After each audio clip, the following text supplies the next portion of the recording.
Vamos começar essa aula falando sobre princípios constitucionais do direito penal, dentro de direito penal. O tema de hoje é princípio da individualização da pena. O princípio da individualização da pena é estabelecido no artigo 5º, inciso XLVI, da Constituição Federal. Essa norma impõe que a lei regularize a aplicação dessa pena. Formas de sanção penal previstas no artigo 5º, XLVI, da Confira 88. Privação ou restrição da liberdade. Perda de bens. Multa. Prestação social alternativa. Suspensão ou interdição de direitos. Repara que essas são as possíveis formas de punição, mas cada caso deve ser analisado individualmente. Esse princípio é fundamental porque impede a padronização da sanção penal. Ou seja, não pode ocorrer que todos os condenados por um mesmo tipo penal recebam automaticamente a mesma pena sem qualquer distinção. A ideia central é que a sanção deve ser ajustada às particularidades de cada caso concreto e do agente envolvido, considerando a gravidade do fato, os meios empregados na cometer o crime, a personalidade do infrator e suas condições pessoais. Pensa assim, não existe uma pena única para todos, cada situação precisa ser avaliada de forma individualizada. A individualização da pena não ocorre de forma isolada. Ela é um processo que se manifesta em 3 fases distintas e sucessivas. Primeiramente, temos a fase legislativa, que acontece no momento da criação da lei penal. O legislador define as penas proporcionais à gravidade abstrata de cada crime, estabelecendo patamares mínimo e máximo para cada tipo penal. É nessa fase que se fixa a moldura dentro da qual o julgador irá trabalhar posteriormente.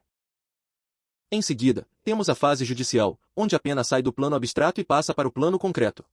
O juiz, ao sentenciar, analisa as circunstâncias do crime, os antecedentes do réu, sua personalidade, os motivos, entre outros elementos, para fixar a pena de forma personalizada, definindo o tipo de pena, sua quantidade e a forma de cumprimento. O objetivo é que a sanção aplicada seja mais adequada para aquele réu específico, cumprindo funções punitiva e ressocializadora educativa. Por fim, temos a fase administrativa ou execução, ocorrida durante o cumprimento da pena. Questões como progressão de regime e concessão de saídas temporárias são decididas pelo juízo da execução penal de forma individualizada, conforme as peculiaridades de cada preso. Uma manifestação constitucional expressa dessa fase está no artigo 5º, XLVI da Constituição Federal de 1988, que determina o cumprimento da pena em estabelecimentos distintos, de acordo com a natureza do delito, a idade e o sexo do apenado. Na fase judicial, a individualização se reflete diretamente no cálculo da pena. Isso significa que consideramos as circunstâncias pessoais do agente para determinar a sanção adequada. Por exemplo, reincidência é um agravante, ou seja, ela aumenta a pena, já menoridade relativa, isto é, ter menos de 21 anos na data do fato, é um atenuante que pode diminuir o tempo da pena. Essas circunstâncias devem ser obrigatoriamente consideradas e podem gerar sanções diferentes para réus que praticaram o mesmo crime em concurso de pessoas. Repara que isso garante que cada indivíduo seja julgado de acordo com suas próprias características, evitando que situações distintas sejam tratadas da mesma forma. Ignorar essas circunstâncias subjetivas e aplicar pena idêntica a coautores com situações pessoais distintas viola o princípio da individualização da pena. Agora, atenção, aqui vem um ponto que costuma confundir na hora da prova. Individualização da pena x intranscendência, pessoalidade, da pena. Princípio, definição. Individualização da pena, personalização da sentença criminal levando em consideração as características do caso e do agente. Intranscendência, pessoalidade, da pena, impede a aplicação de sanções fora da pessoa do condenado, não permitindo que ela atinja terceiros como sucessores ou familiares. São princípios distintos, enquanto a individualização trata das peculiaridades do caso e do agente, a intranscendência garante que a pena seja aplicada apenas ao próprio condenado. A individualização da pena não se limita à sentença inicial, seus efeitos continuam durante toda a execução penal. Isso significa que durante o cumprimento da pena, o ajuste pode ser feito conforme as circunstâncias do caso e do agente, como na progressão de regime prisional ou nas saídas temporárias. O estabelecimento prisional adequado também faz parte deste processo.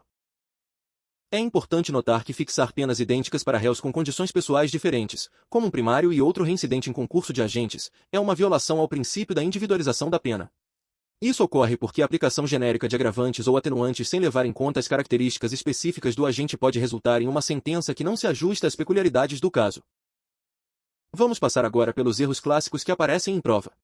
Pensa assim, o princípio da intranscendência da pena, também conhecido como princípio pessoalidade, estabelece que nenhuma pena pode passar da pessoa do condenado. Isso significa que as sanções relativas à restrição de liberdade não alcançarão parentes do autor do delito, elas se aplicam apenas ao próprio indivíduo que cometeu o crime. A individualização da pena, por outro lado, implica em uma adaptação mais precisa da sanção ao fato concretamente praticado e às características do infrator. Essa aplicação se dá nas fases legislativa, judicial e de execução, garantindo que a pena corresponda à realidade individual do autor. Repara que, ao dizer que aplicar a mesma pena para coautores independentemente das suas condições pessoais respeita o princípio da individualização, está-se equivocado. Tratar igualmente situações pessoais distintas, como reincidência de um dos agentes e primariedade do outro, fere esse princípio, pois ele exige que a pena reflita as circunstâncias subjetivas de cada agente envolvido no fato. Vamos fazer agora o resumo em 30 segundos. O artigo 5º, XLVI da Constituição Federal de 1988 é a base constitucional do princípio da individualização da pena.